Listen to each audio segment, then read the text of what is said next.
OBC को बंगाल मिलाकर सांप्रदायिक ध्रुवीकरण करना चाहती है भाजपा, ममता बनर्जी।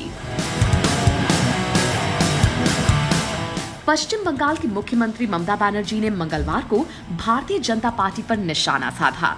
ममता बनर्जी ने कहा कि भाजपा उसवुद्दीन ओवैसी की पार्टी AIMIM को बंगाल में लाने का प्रयास कर रही है। उन्होंने कहा कि ऐसा करके भाजपा सांप्रदायिक ध्रुवीकरण करना चाहती है और हिंदू मुस्लिम वोट आपस में बांटना चाहती है। ऑल इंडिया मजलिस-ए-इत्तेहादुल मुस्लिमीन ने बिहार विधानसभा चुनाव में अच्छा प्रदर्शन करने के बाद घोषणा की थी कि वो अगले साल होने वाले बंगाल चुनाव में भी उतरेगी। बिहार चुनाव में AIMIM ने पश्चिम बंगाल की सीमा से लगे मुस्लिम बहुल सीमांचल क्षेत्र में 5 सीटें जीती हैं।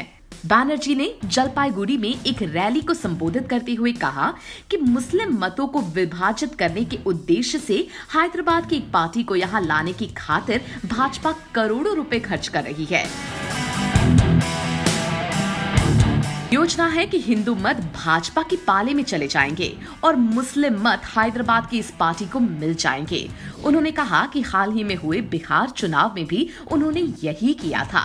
ये पार्टी भाजपा की बी टीम है। पश्चिम बंगाल की 294 सदस्यीय विधानसभा के लिए अगले वर्ष अप्रैल मई में चुनाव होने हैं।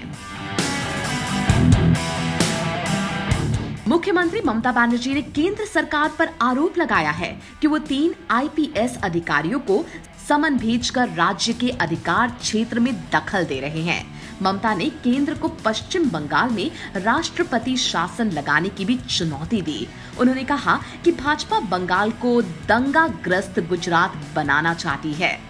पश्चिम बंगाल की मुख्यमंत्री ने फिर दोहराया कि भाजपा अध्यक्ष JP नड्डा के काफिले पर हमला नहीं हुआ था। उन्होंने पूछा कि नड्डा के काफिले में सजाए पता मुजरिम क्यों थे। ममता ने कहा यदि भाजपा और केंद्र सरकार सोचते हैं कि वे केंद्रीय बल लाकर और राज्य कैडर के अधिकारियों को स्थानांतरण करवाकर हमें डरा देंगे तो गलत है। ममता ने एक रैली में कहा कि नड्डा या उनके काफिले पर कोई हमला नहीं करना चाहता था। उनके काफिले में इतने वाहन क्यों थे? उन्होंने भाजपा सांसद सुब्रमण्यम स्वामी के राष्ट्रगान को बदलने की मांग वाले हाल के उस पत्र का उल्लेख करते हुए कहा कि ये लोग देश के इतिहास और राष्ट्रगान को बदलना चाहते हैं। राज्य की जनता इनको माकूल जवाब देगी।